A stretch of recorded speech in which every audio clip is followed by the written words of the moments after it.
Life is complex. Join us for the simple gifts of wisdom, love, and delight in the written word. The Federalist Papers. Federalist number 84. Certain general and miscellaneous objections to the Constitution, considered and answered. By Alexander Hamilton. To the people of the State of New York.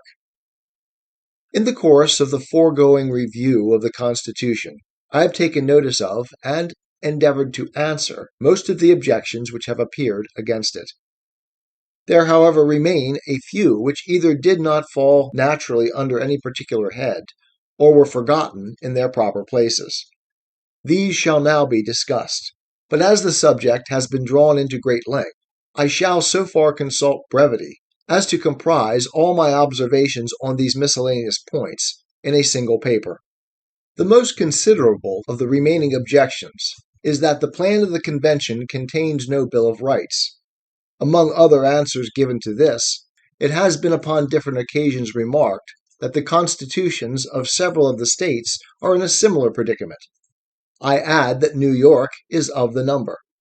And yet the opposers of the new system in this state, who profess an unlimited admiration for its constitution, are among the most intemperate partisans of a Bill of Rights.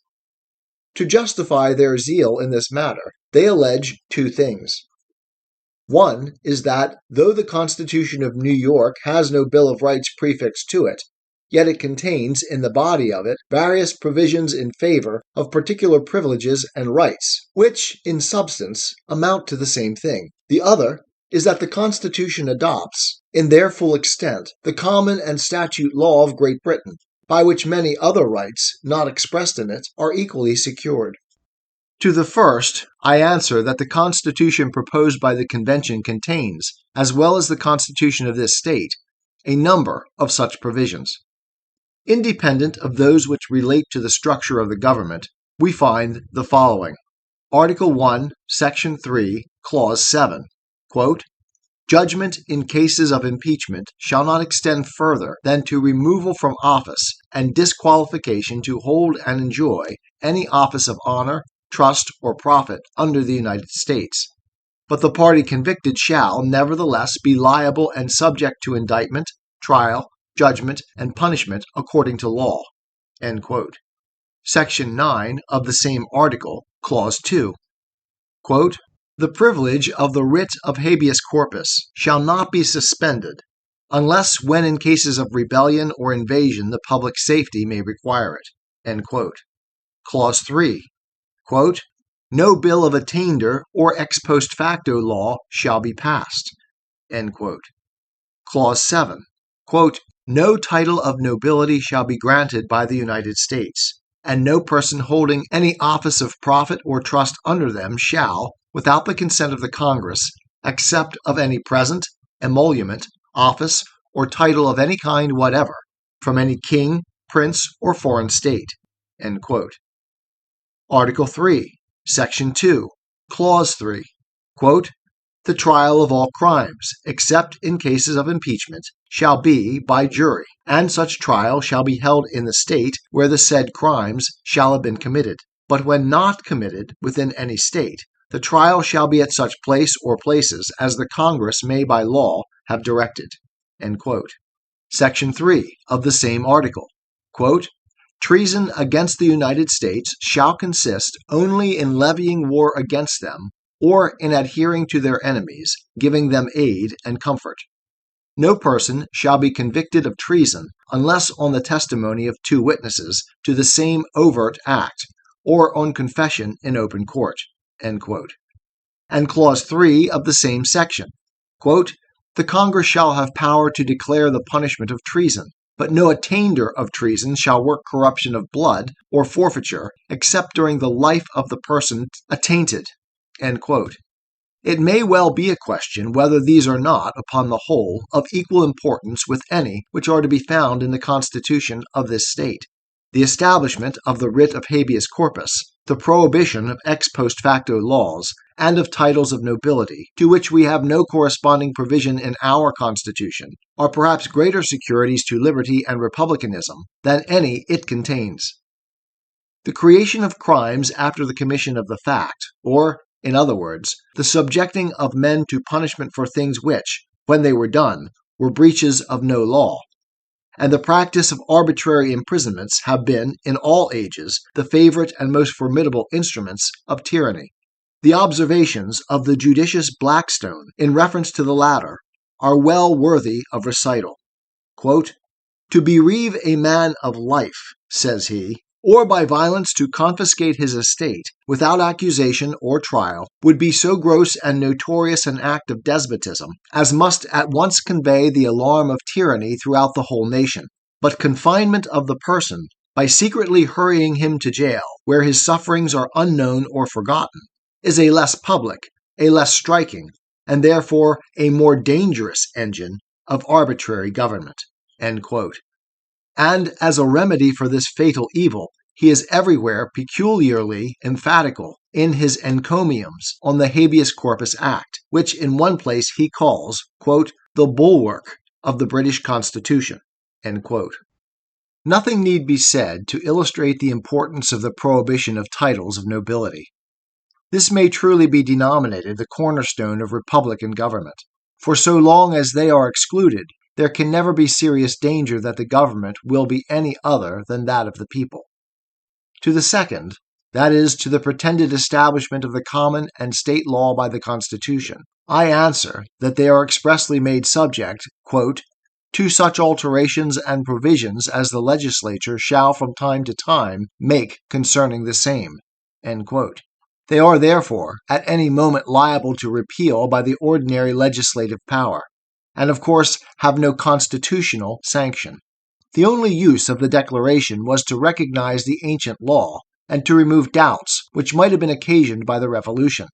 This consequently can be considered as no part of a Declaration of Rights, which under our constitutions must be intended as limitations of the power of the government itself. It has been several times truly remarked that bills of rights are, in their origin, stipulations between kings and their subjects, abridgments of prerogative in favor of privilege, reservations of rights not surrendered to the prince. Such was the Magna Charta, obtained by the barons, sword in hand, from King John. Such were the subsequent confirmations of that charter by succeeding princes. Such was the Petition of Right assented to by Charles I in the beginning of his reign. Such also was the Declaration of Right presented by the Lords and Commons to the Prince of Orange in 1688, and afterwards thrown into the form of an Act of Parliament called the Bill of Rights. It is evident, therefore, that according to their primitive signification, they have no application to constitutions professedly founded upon the power of the people, and executed by their immediate representatives and servants. Here, in strictness, the people surrender nothing, and as they retain everything, they have no need of particular reservations. Quote, "We, the people of the United States, to secure the blessings of liberty to ourselves and our posterity, do ordain and establish this Constitution for the United States of America." End quote. Here is a better recognition of popular rights than volumes of those aphorisms which make the principal figure in several of our state bills of rights, and which would sound much better in a treatise of ethics than in a constitution of government. But a minute detail of particular rights is certainly far less applicable to a constitution like that under consideration, which is merely intended to regulate the general political interests of the nation, than to a constitution which has the regulation of every species of personal and private concerns. If, therefore, the loud clamors against the plan of the convention on this score are well founded, no epithets of reprobation will be too strong for the constitution of this state. But the truth is that both of them contain all which, in relation to their objects, is reasonably to be desired. I go further, and affirm that bills of rights, in the sense and to the extent in which they are contended for, are not only unnecessary in the proposed Constitution, but would even be dangerous.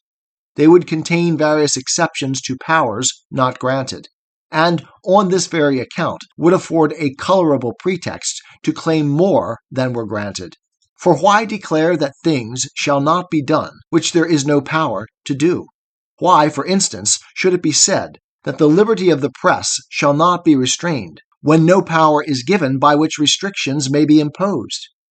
I will not contend that such a provision would confer a regulating power, but it is evident that it would furnish to men disposed to usurp a plausible pretense for claiming that power. They might urge with a semblance of reason that the Constitution ought not to be charged with the absurdity of providing against the abuse of an authority which was not given, and that the provision against restraining the liberty of the press afforded a clear implication that a power to prescribe proper regulations concerning it was intended to be vested in the national government. This may serve as a specimen of the numerous handles which would be given to the doctrine of constructive powers by the indulgence of an injudicious zeal for bills of rights. On the subject of the liberty of the press, as much as has been said, I cannot forbear adding a remark or two. In the first place, I observe that there is not a syllable concerning it in the Constitution of this state. In the next, I contend that whatever has been said about it in that of any other state amounts to nothing. What signifies a declaration that, quote, the liberty of the press shall be inviolably preserved, end quote? What is the liberty of the press? Who can give it any definition which would not leave the utmost latitude for evasion? I hold it to be impracticable, and from this I infer that its security, whatever fine declarations may be inserted in any constitution respecting it, must altogether depend on public opinion, and on the general spirit of the people and of the government. And here, after all, as is intimated upon another occasion, must we seek for the only solid basis of all our rights.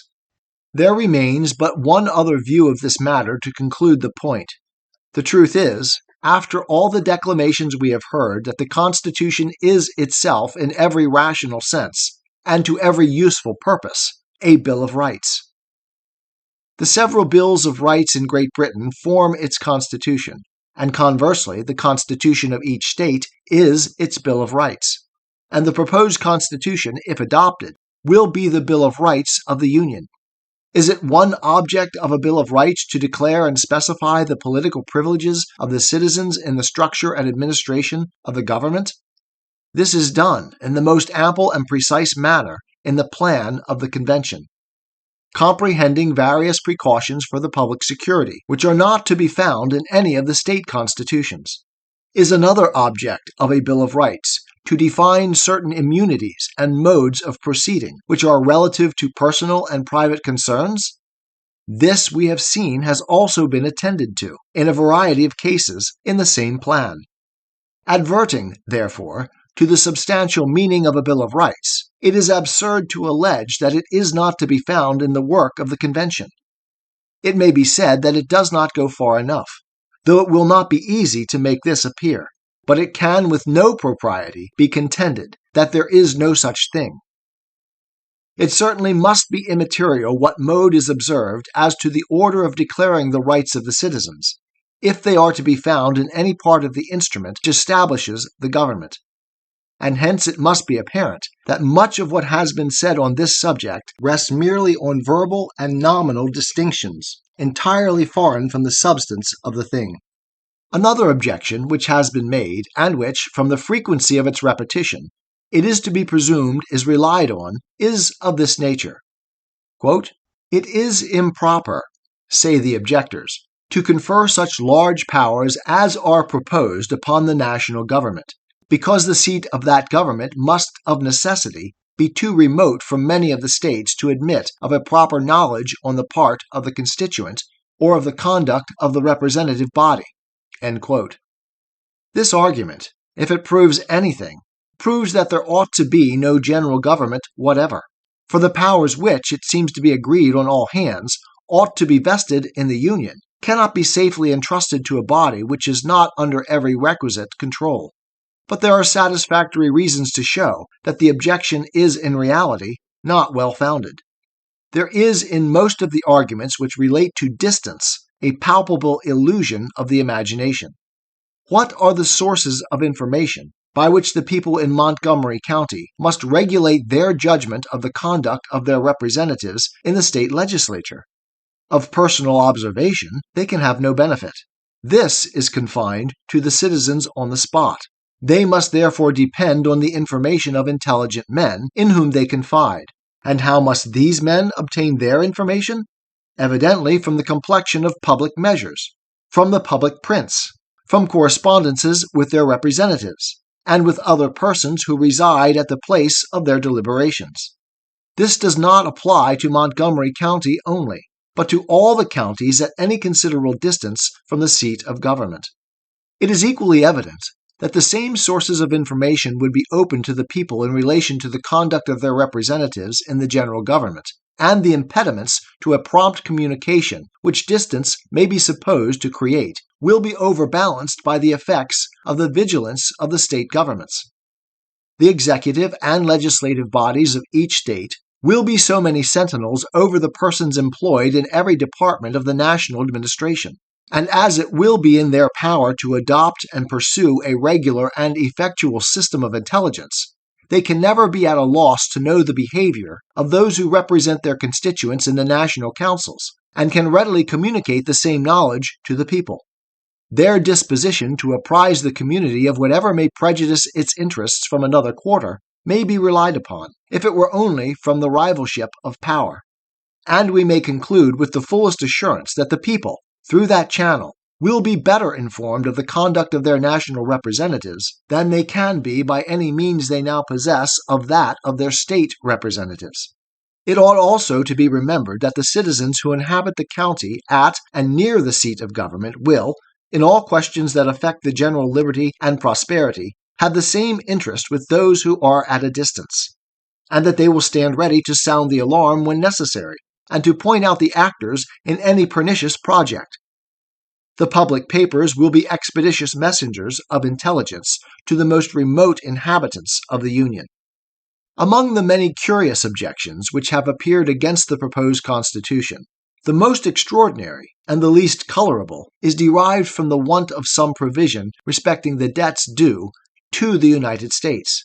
This has been represented as a tacit relinquishment of those debts, and as a wicked contrivance to screen public defaulters. The newspapers have teemed with the most inflammatory railings on this head. Yet there is nothing clearer than that the suggestion is entirely void of foundation, the offspring of extreme ignorance or extreme dishonesty. In addition to the remarks I have made upon the subject in another place, I shall only observe that as it is a plain dictate of common sense, so it is also an established doctrine of political law, that, quote, states neither lose any of their rights, nor are discharged from any of their obligations by a change in the form of their civil government. End quote.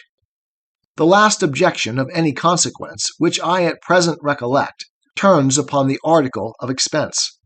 If it were even true that the adoption of the proposed government would occasion a considerable increase of expense, it would be an objection that ought to have no weight against the plan. The great bulk of the citizens of America are with reason convinced that union is the basis of their political happiness. Men of sense of all parties now, with few exceptions, agree that it cannot be preserved under the present system, nor without radical alterations, that new and extensive powers ought to be granted to the national head, and that these require a different organization of the federal government, a single body being an unsafe depositary of such ample authorities. In conceding all this, the question of expense must be given up, for it is impossible, with any degree of safety, to narrow the foundation upon which the system is to stand. The two branches of the legislature are, in the first instance, to consist of only 65 persons, which is the same number of which Congress, under the existing Confederation, may be composed. It is true that this number is intended to be increased, but this is to keep pace with the progress of the population and resources of the country. It is evident that a less number would, even in the first instance, have been unsafe, and that a continuance of the present number would, in a more advanced stage of population, be a very inadequate representation of the people. Whence is the dreaded augmentation of expense to spring? One source pointed out is the multiplication of offices under the new government. Let us examine this a little. It is evident that the principal departments of the administration under the present government are the same which will be required under the new. There are now a Secretary of War, a Secretary of Foreign Affairs, a Secretary for Domestic Affairs, a Board of Treasury consisting of 3 persons, a treasurer, assistants, clerks, etc. These officers are indispensable under any system, and will suffice under the new as well as the old. As to ambassadors and other ministers and agents in foreign countries, the proposed constitution can make no other difference than to render their characters, where they reside, more respectable, and their services more useful. As to persons to be employed in the collection of the revenues, it is unquestionably true that these will form a very considerable addition to the number of federal officers, but it will not follow that this will occasion an increase of public expense. It will be, in most cases, nothing more than an exchange of state for national officers. In the collection of all duties, for instance, the persons employed will be wholly of the latter description. The states individually will stand in no need of any for this purpose. What difference can it make in point of expense to pay officers of the customs appointed by the state or by the United States? There is no good reason to suppose that either the number or the salaries of the latter will be greater than those of the former. Where, then, are we to seek for those additional articles of expense which are to swell the account to the enormous size that has been represented to us? The chief item which occurs to me respects the support of the judges of the United States. I do not add the President, because there is now a President of Congress, whose expenses may not be far, if anything, short of those which will be incurred on account of the President of the United States. The support of the judges will clearly be an extra expense, but to what extent will depend on the particular plan which may be adopted in regard to this matter. But upon no reasonable plan can it amount to a sum which will be an object of material consequence. Let us now see what there is to counterbalance any extra expense that may attend the establishment of the proposed government. The first thing which presents itself is that a great part of the business which now keeps Congress sitting through the year will be transacted by the President. Even the management of foreign negotiations will naturally devolve upon him, according to general principles concerted with the Senate, and subject to their final concurrence. Hence it is evident that a portion of the year will suffice for the session of both the Senate and the House of Representatives. We may suppose about a fourth for the latter, and a third or perhaps half for the former. The extra business of treaties and appointments may give this extra occupation to the Senate. From this circumstance we may infer that until the House of Representatives shall be increased greatly beyond its present number, there will be a considerable saving of expense from the difference between the constant session of the present and the temporary session of the future Congress. But there is another circumstance of great importance in the view of economy. The business of the United States has hitherto occupied the state legislatures as well as Congress. The latter has made requisitions which the former have had to provide for. Hence it has happened that the sessions of the state legislatures have been protracted greatly beyond what was necessary for the execution of the mere local business of the states. More than half their time has been frequently employed in matters which related to the United States. Now the members who compose the legislatures of the several states amount to 2,000 and upwards, which number has hitherto performed what under the new system will be done in the first instance by 65 persons, and probably at no future period by above a fourth or fifth of that number. The Congress under the proposed government will do all the business of the United States themselves, without the intervention of the state legislatures, who thenceforth will have only to attend to the affairs of their particular states, and will not have to sit in any proportion as long as they have heretofore done. This difference in the time of the sessions of the state legislatures will be clear gain, and will alone form an article of saving which may be regarded as an equivalent for any additional objects of expense that may be occasioned by the adoption of the new system. The result from these observations is that the sources of additional expense from the establishment of the proposed Constitution are much fewer than may have been imagined, that they are counterbalanced by considerable objects of saving, and that while it is questionable on which side the scale will preponderate, it is certain that a government less expensive would be incompetent to the purposes of the Union. Publius. 'Tis the gift to be simple. 'Tis the gift to be free. 'Tis the gift to come down where we ought to be. And when we find ourselves in the place just right, 'twill be in the valley of love and delight.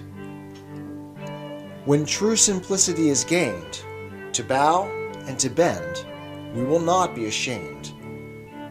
To turn will be our delight, till by turning, we come round right.